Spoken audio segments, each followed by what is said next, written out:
Welcome to the Featured Anime Podcast. I'm your host, Jack. And I'm Rick. And today we are going to be talking about Chainsaw Man, the Reze Arc, which is a movie.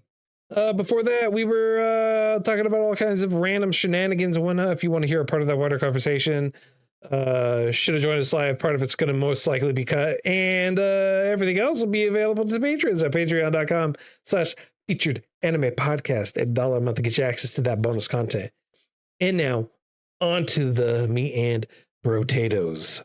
Chainsaw Man, the movie Reze Arc, has producers of Seshwa, Toho, just to name a couple of them, Studios MAPPA. It released September 2025 in Japan. It has the genres of action, adventure, dark fantasy, horror, supernatural. It is based off of a manga, and it's a hour and 40-ish minute film. Chainsaw Man honestly picks up right after season one, right where season one ends. Denji gets assigned a temporary partner in this one called Beam, while Power is trying to recover, and Makima also starts off by taking him on a movie date that actually seems to crack something open with him, emotionally, because for him, he has this difficulty understanding or feeling anything within what normal people do. Shortly after that, though, he gets caught in a rainstorm while he's out on patrol. And so he decides to go into a phone booth, and that's where he meets the girl Reze, who works at a nearby cafe. The two of them start spending their time together. They also end up sneaking into a school where she teaches him also to swim very awkwardly. When he also hesitates, she ends up kissing him. And then, honestly, at that point, Bomb Devil appears. I'm going to save the juicy details for the main core of the discussion. But basically, after that point, after about 30 minutes of that, you have almost an hour of just nonstop pure action constantly throughout the whole series or the movie. And then it has its nice final little roundup at the end, giving you a little bit of more of a glimpse into who Makima is and giving you an overall glimpse into the other characters as well as the people that they're having been paired up with. That sums it up rather nicely. Yep. And so my score is no, if I'm being 100% with you, I was very surprised by this. Obviously, you've seen more of the show than I have because I was not prepared for a few of the twists and turns. I've seen maybe half of the first season. So a lot of the characters I didn't know. Okay. Back up for me. So you said you've seen maybe half the first season? Yeah. Are you sure about that? Unless we did a recording on it.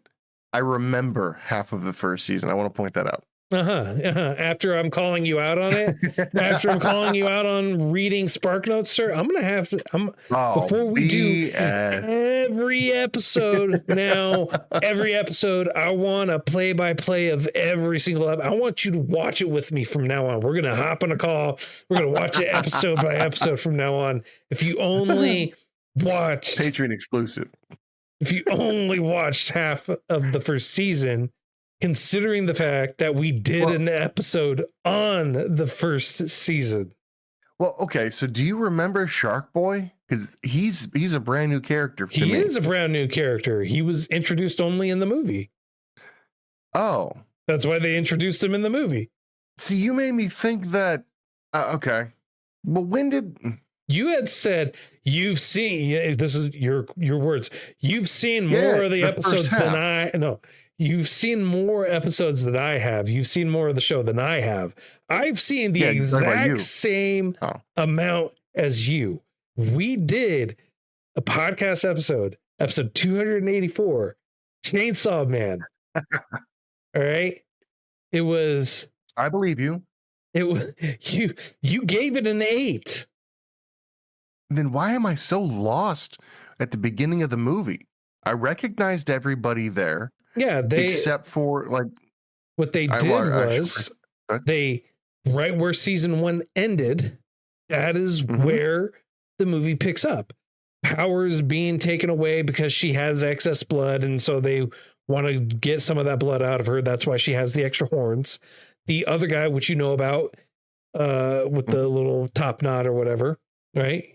He was in there. The angel guy showed up at the end of like season 1, towards the end of season 1. So they didn't really go into details about it. You just got a glimpse of his power overall from it. Makima, you knew about him in general across the board. Reze was only introduced in the movie. She was only talked about in the movie. And then same thing for Shark Boy. Only talked about, shown, and introduced in the movie. Okay. For some reason, I just felt like it was... I mean, it's been a while since we saw season 1. I want to point that out. A couple years. Okay. Yeah, it's been a couple years. All right, no, because a lot of the characters felt new to me, which makes sense because they were new. So maybe I definitely did watch season 1 if I gave it an 8. I was lost, completely lost from where we were at the beginning of the movie, and I just went with it. I'm like, all right, we've got this new character, we've got that new character. All right, fine, let's make it roll. And if I just ignored the fact that I don't know who these people are or why I should care about them, it's a fairly good movie. I thoroughly enjoyed it. The fight scenes were crisp, beautiful. But yeah, no. As far as Reze goes, how'd you say her name? Reze. I had a weird feeling about this chick from the get-go. And while I was not privy to what she was, I thought it was really weird when they all got when they both got naked and she kept her choker on. I was like, that's gotta be something. That's gotta be something real important. I thought I was like, oh, that must be Bomb Girl. And ironically, that is the name too. When I saw it, I was like, oh, it must be Bomb Girl because it was a hand grenade pin in her neck.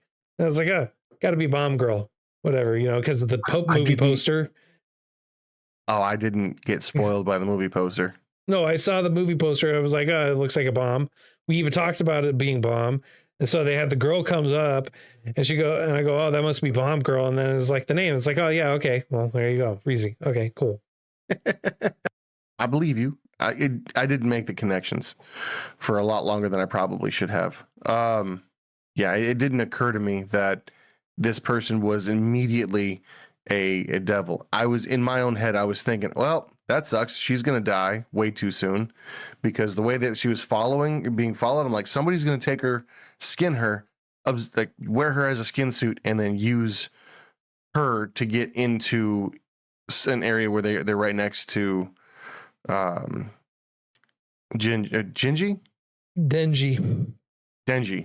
And I was wrong. I was very wrong. And again, because I didn't know too much about her, I didn't remember too much about it. I was thinking she's going to die. It really sucks. A girl he likes is now going to be toast. And then all the way through up until the reveal, I was like, oh, this serial killer's special ability is skinning people and wearing their suits and like assuming that he's got devil powers or something like that. Because one of the bad guys that was there for like 2.2 seconds. Yeah. He's trying to make a contract with the Typhoon Devil, which is this weather anomaly. Not that he was trying to make a contract. He made a contract. He had a deal with them. And that's why he was able to use their powers and they would trap him inside a building. Like that was the whole premise. So he did use the powers. I was thinking he didn't use the powers. He had the agreement with them so the devil would do what he wants. So he uses, air quote, uses the powers. Okay. All right. I can get behind that. Because in my head, I was like, he's doing this so that he could use them, but he doesn't have the ability to yet. And then the Typhoon guy, the demon, was using him to try to get as much as they could. And then the chick comes out, and again, this is after they all got naked and went swimming and learned how to read. And I'm looking at it like, good Lord. And then she left the choker on. So I was like, okay, that's something that's important. And then she straight up John Wicks this dude. And I was shocked, happy, but shocked. I was like, holy cow, this person, it's like Black Widow, just wrapping herself all around this dude and choking him out. And then as she's walking away, Typhoon gets scared. And I was like, hold on, why is a weather anomaly demon scared of this person to the point of all, basically servitude? And yeah, that got answered pretty quick. That again got answered pretty quick. But when she was revealed to like actually be the bomb devil, I was like, oh, this is nice. I like this. And then she did not disappoint in her combat ability, but I felt like their emotional growth was just as important as the physicality, as the physical changes that you saw in Denji and yeah, see, Denji had zero physical changes, like at all. Like he started using his chains as a lasso. Yeah, but I wouldn't consider that physical changes. I would just consider that like ability growth or growth in general, right? Physical changes would be like he no longer has like the chains popping out of his hands. Now he has it popping out of his chest and he's like wiggling it around. He has like chainsaws popping out of his ears and he spins around his head now looking like blah, blah, blah. Okay. Right. So, I mean, all he does is he utilizes his chainsaws better or his abilities better. Right. And that's kind of the things is if you want to talk about character growth, Genji kind of has character growth, I guess. When that kind of is still. I mean, like he has this whole existential crisis of going, oh, I love this girl, but I love Makima still, and I'm so confused. I don't know what I'm supposed to do, and blah blah blah blah blah blah blah blah blah. And I don't know. I mean, you're not wrong.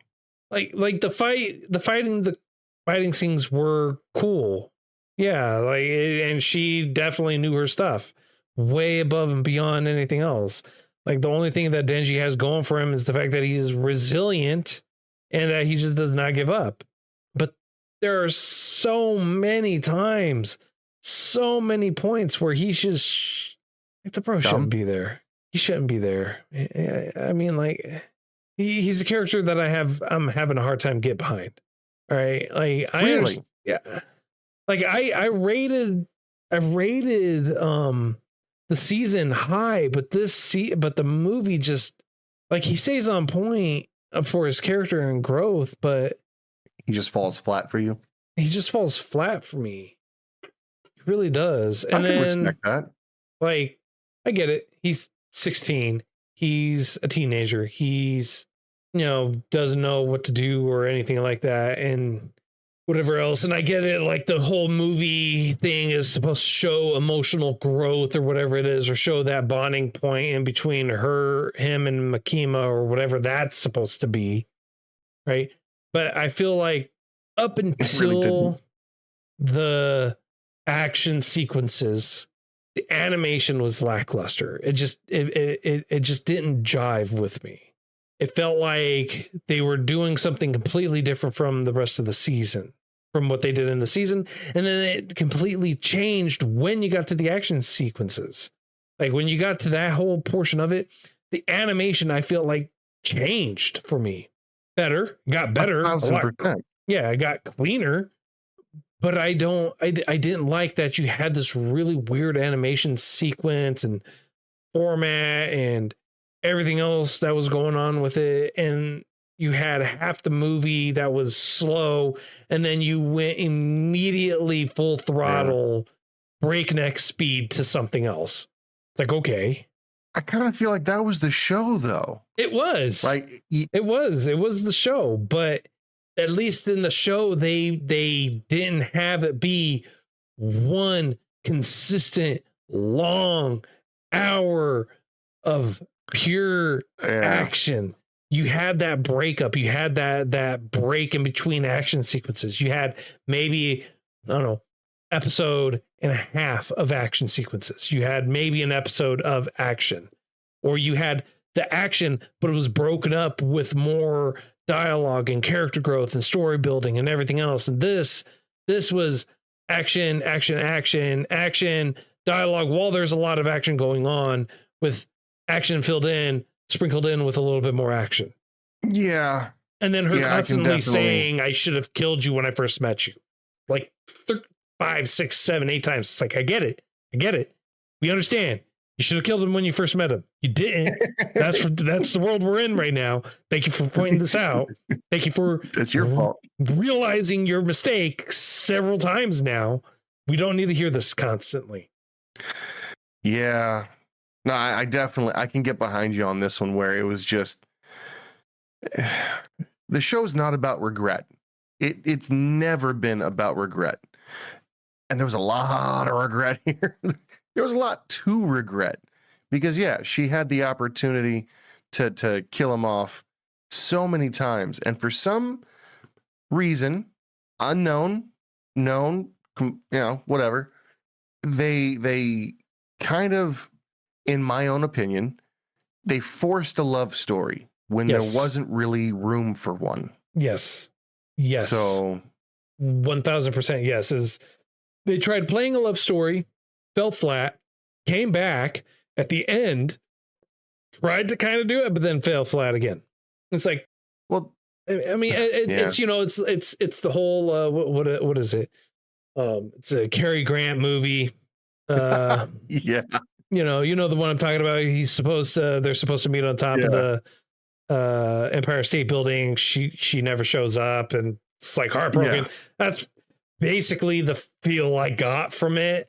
Is like that whole resolution of it, except it's going to be permanent and finalized rather than it coming to a nice positive happy ending. There is no positive happy ending for it. Yeah, there was no, I missed my train. I was there. No. She got close. She got real close. But something weird happened. Something that I don't understand.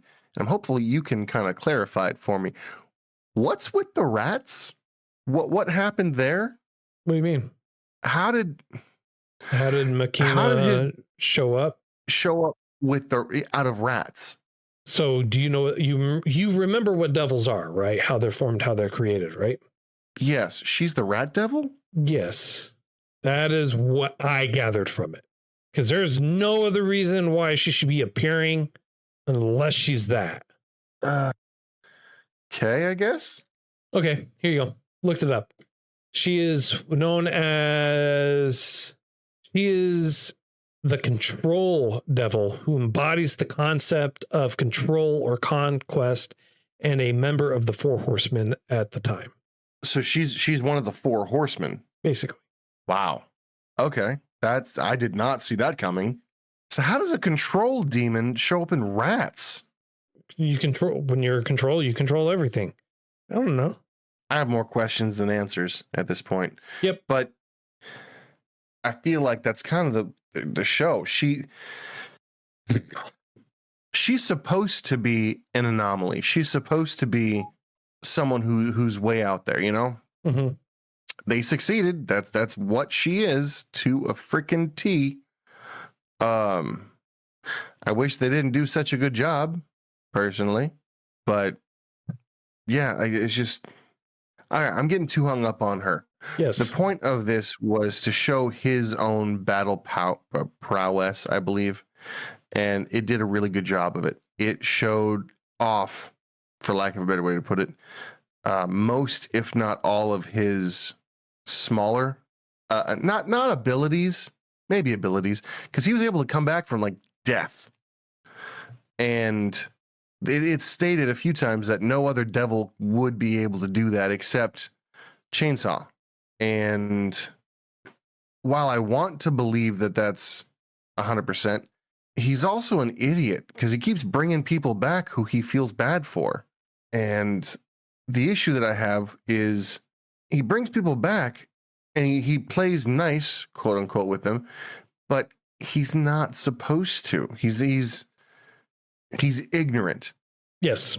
of a lot of things, and he's ignorant of a lot of things, and the control demon, Makima, doesn't really have much control over him. Like, is he uncontrollable? I mean, there's something special about him. Obviously, there's something so special that the bullet demon devil wants him. How is control a devil? How is that even because who fears control? A lot of people fear control. Why wouldn't people fear control? They have protests about control. Okay, I guess. It's not necessarily fear be a devil as well.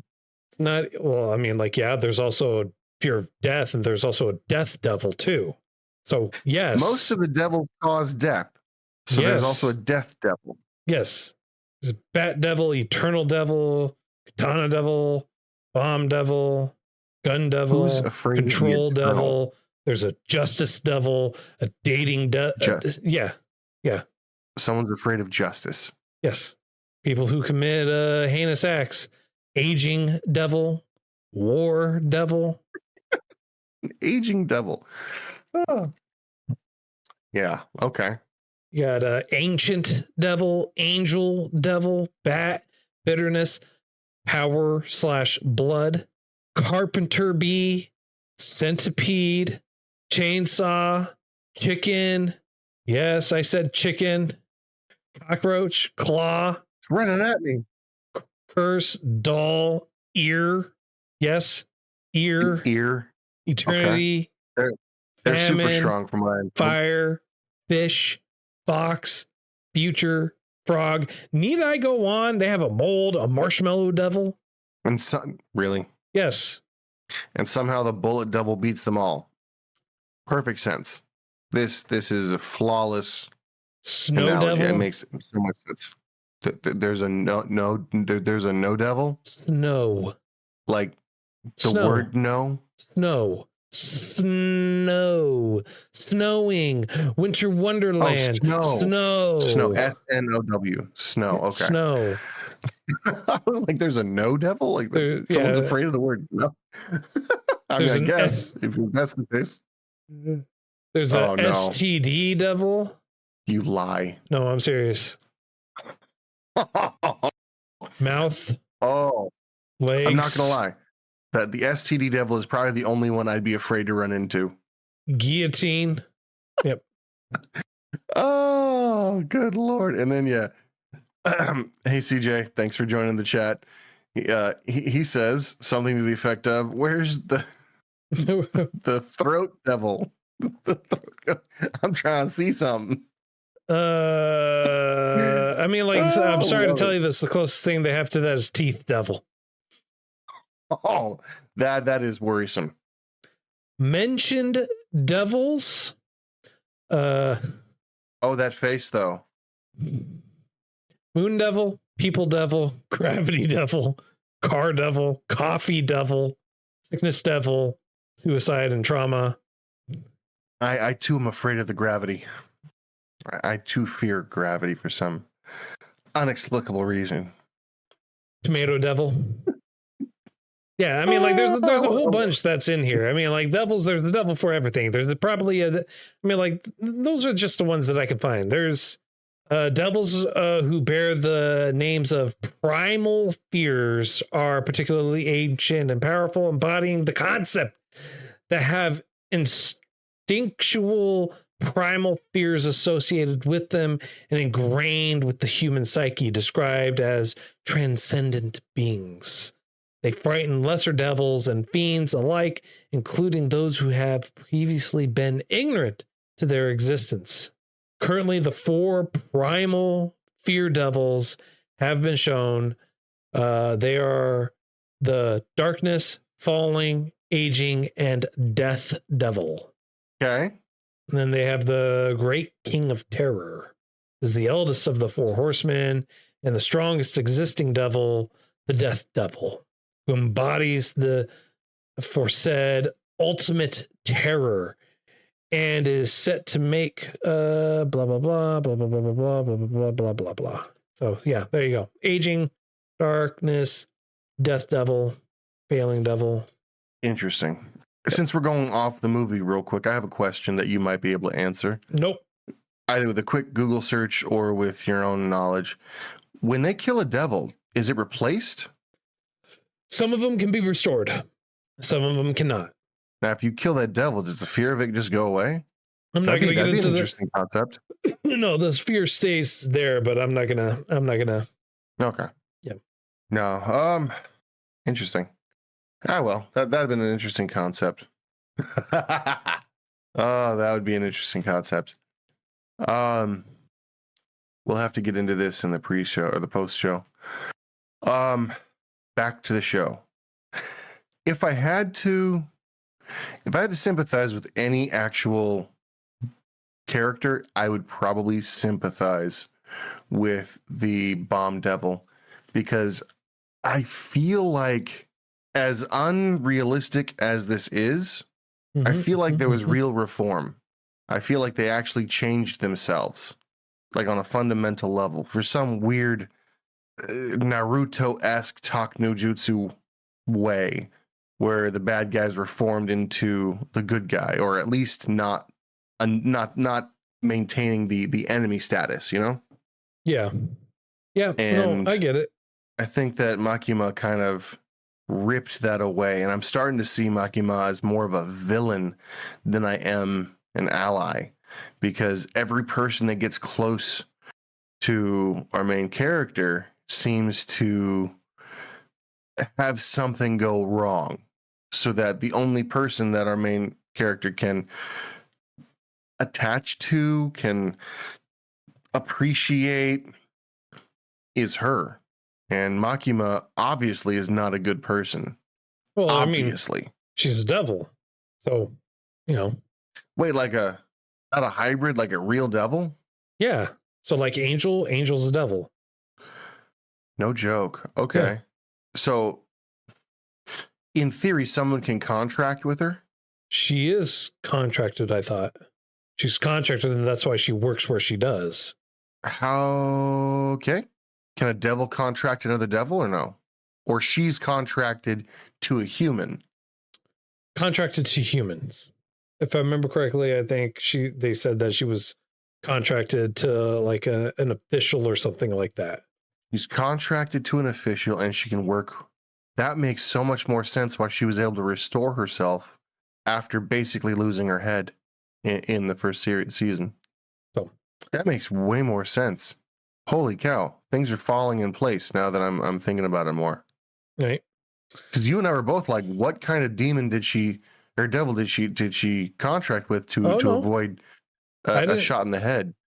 It's not that I wondered who she contracted with. I wondered what she was.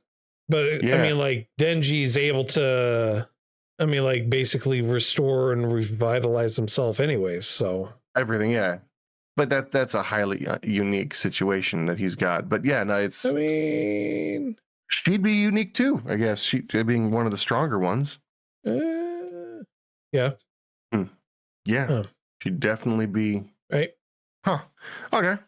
Sorry, I just had a realization about about the show that I didn't think I was gonna have. Well, there you go, sir. Well, I got it. So surprise. Surprise. Well. Honestly, I feel like we could go on a heck of a lot longer. I don't know that we could without revealing too much, you know? I mean, like, we already revealed a fair lot.